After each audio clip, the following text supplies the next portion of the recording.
Imagine an island bathed in sunlight, its cliffs rising like a crown above the Mediterranean. Now imagine those same cliffs echoing not with laughter, but with screams, the hidden stage of one emperor's darkest desires. In the grand theater of history, empires rise and fall upon the shoulders of men. Some leave monuments of glory, others leave scars. Among Rome's emperors, one name still whispers through the centuries with dread: Tiberius Caesar Augustus. He began as a soldier, a disciplined general who preserved Rome's borders. But grief, paranoia, and power without restraint transformed him into something far darker. His story is not only about one man, it is about how civilization itself can fracture when law bends to fear, and when paradise becomes a stage for horror. Tonight we descend into that abyss. To understand the monster Tiberius became, we must first meet the man he was. Long before Capri, he was a soldier, a commander known for discipline and precision, not charisma. He was dutiful, perhaps reluctant, yet effective.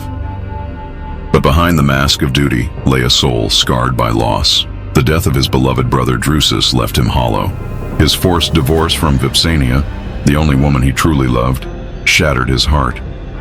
In her place, Augustus bound him to Julia, his promiscuous daughter, in a marriage that was loveless and humiliating. These wounds festered. The general who commanded legions with icy discipline was, in private, a man denied happiness, simmering with bitterness. Rome saw a stern ruler. History would uncover a wounded soul, cracks widening beneath the mask. When Augustus died in 14 AD, Rome believed it had found stability in Tiberius. But beneath the laurel crown, grief and resentment waited, like embers smoldering in the dark. In his first years as emperor, Tiberius ruled with restraint. He avoided unnecessary wars, safeguarded the treasury, and allowed the Senate the illusion of influence. To the people, Rome appeared steady, but those closest to him saw something different. Each triumph left him colder, each honor weighed like a chain. He was a ruler burdened not by ambition, but by resentment. Then came the breaking point. In 23 AD, his son Drusus, his last living tether to affection, died suddenly. Rumors of poison spread. Whether true or not, suspicion rooted itself deep in Tiberius's heart. From grief grew paranoia. If his son could be taken, who could be trusted? From that moment, the emperor's mask began to crack. The careful ruler faded. In his place, something darker stirred. By 26 AD, weighed down by grief and distrust, Tiberius abandoned Rome itself. He sailed south to Capri, an island rising from turquoise waters, its cliffs glittering in the sun. To the outside world, it was a retreat for his health. In truth, it was an escape, a place where no senate, no people, no watchful eyes could restrain him. On Capri, 12 villas rose like palaces of secrecy. Messengers carried his sealed orders to Rome. Orders that could condemn a man with a single line. The Senate still met, but true power now radiated from this island fortress. Capri's beauty became a mask for corruption. Behind the marble walls, whispers grew. Children brought under pretense of education. Visitors who returned pale and haunted, or never returned at all. Capri was no sanctuary. It was a gilded coffin, a paradise refashioned into a prison of flesh and fear.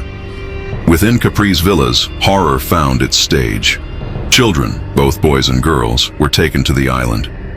Some were forced into grotesque aquatic games, nicknamed minnows, taught to swim between the emperor's legs.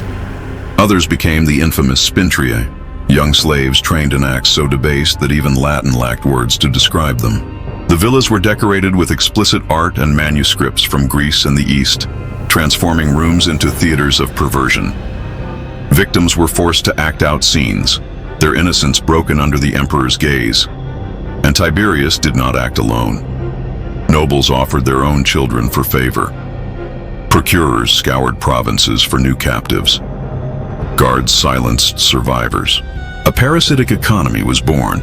Its currency was human flesh. Rumors spread of infants defiled, virgins violated, and ceremonies twisted into mockeries of religion. To Capri. It reached across the sea into the very heart of Rome. Tiberius ruled by letter. His words, carried by trembling messengers, became instruments of death. A senator's life could be ended by a sentence written in the emperor's hand. The law of majestas, injury to the majesty of Rome, became a weapon so broad it meant whatever the emperor wished. To bring a coin with his likeness into a latrine could be fatal. To recall a careless poem from his youth could mean execution. A new breed of men thrived, the delators, professional informers who grew rich by accusing others. Trust evaporated. Neighbors whispered, friends betrayed friends. Parents warned children not to speak, even in dreams, for fear their sleep murmurs might be overheard. The Senate, once the conscience of Rome, became its accomplice. Senators competed in servility, voting for executions as acts of survival. Some chose suicide as the only path left to dignity. Rome itself had become a city of tomb-like silence, where every word could be a weapon. Capri was the prison of bodies, Rome, the prison of souls. Fear alone no longer satisfied the emperor. On Capri, cruelty itself became spectacle. Condemned prisoners were reprieved, only to be executed days later, their hope crushed for his amusement. Parents were forced to witness their children's deaths, some even made to take part. At banquets, guests smiled through tears as death sentences awaited them with dessert. Tiberius devised new torments, forcing victims to drink until agony ruptured their bodies, binding their bladders with cords to prolong the pain. These were not punishments, but performances, psychological theater, staged for the emperor alone. Even his body became a grotesque mask of his soul. Ancient accounts describe his face ravaged by sores, hidden under wigs and heavy ointments. Surrounded by guards who watched other guards, he trusted no one. The soldier of Germania was gone. What remained was a sadist in a crown, a man who had turned beauty into horror, power into torment, life into spectacle. For years, one man had served as the executor of Tiberius's will, Sejanus, prefect of the Praetorian Guard. Ruthless, ambitious, indispensable, he was the emperor's shadow. But shadows can grow too large. By 31 AD, whispers suggested that Sejanus reached too high, perhaps even toward the throne itself. Whether those whispers were true or merely born of Tiberius's paranoia mattered little. With a single letter from Capri, the emperor destroyed him. The Senate obeyed instantly, stripping Sejanus of rank and life. But the vengeance did not stop there. His allies, his friends, even his children were executed. In one of Rome's most chilling cruelties, a virgin girl was raped before death so that her execution could proceed legally. The message was clear: no service guaranteed safety. Not even the emperor's right hand was beyond suspicion. The fall of Sejanus shattered Rome's last illusions. Loyalty meant nothing. Families destroyed themselves before Capri could destroy them. Rome was no longer governed. It was bled, day by day, by fear. By his final years, Tiberius was a husk of a man, yet his paranoia burned brighter than ever. Each day, astrologers read the stars for signs of his death. Those who foresaw the end were swiftly silenced. Food tasters tested other food tasters. Guards watched guards, until trust itself dissolved into madness. In March of 37 AD, the end came. Some claimed disease and age carried him off. Others whispered that Macro, the new prefect, smothered him in his bed. When the news reached Rome, the reaction was not grief, but jubilation. Crowds shouted, "To the Tiber with Tiberius," demanding his corpse be cast into the river like that of a common criminal. The Senate hesitated to deify him. Only the will of his successor secured him the hollow rights of an emperor. He had entered history not as a ruler, but as a warning.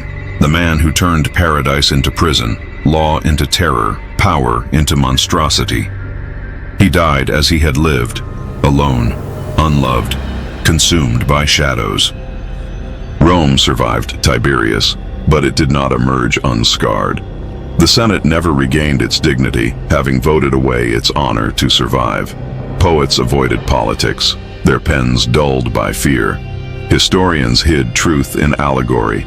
Silence itself became the only safe language. Capri's villas, once palaces of excess, stood empty for years. Travelers whispered of curses, as though the stones themselves remembered the screams. And though Tiberius was gone, his precedents remained. The treason trials, the informers, the culture of suspicion, all would return under future emperors. Rome had learned that the Principate could birth not just rulers, but monsters. And that knowledge alone was poison. Every emperor who followed lived in his shadow. Nero, Caligula, Domitian. Each was measured against the horrors of Capri. Even mediocrity seemed mercy compared to Tiberius. But his true legacy was not political. It was psychological. He taught Rome that fear could silence a civilization, that law could be perverted into terror, that paradise itself could be made to scream. And the warning endures. Evil does not always appear as a beast at the gates. Sometimes it wears laurel crowns and speaks the language of duty. Sometimes it hides in places of beauty, until beauty itself becomes the mask for horror. The villas of Capri are silent now. The sea washes clean the cliffs where victims once fell. The wind carries no screams, only the sound of waves. Yet silence does not erase memory. Tiberius is long dead. His empire collapsed into dust. But his story remains because it is not Rome's alone. It is humanity's. He reminds us that the greatest danger to civilization lies not outside its walls, but within them. That grief, paranoia, and unchecked power can twist a man into a monster. And that paradise, when left unguarded, can become a stage for unspeakable horrors. The lesson of Tiberius is hauntingly clear. Civilizations survive not by strength alone, but by vigilance. When vigilance fails, the shadows of Capri return.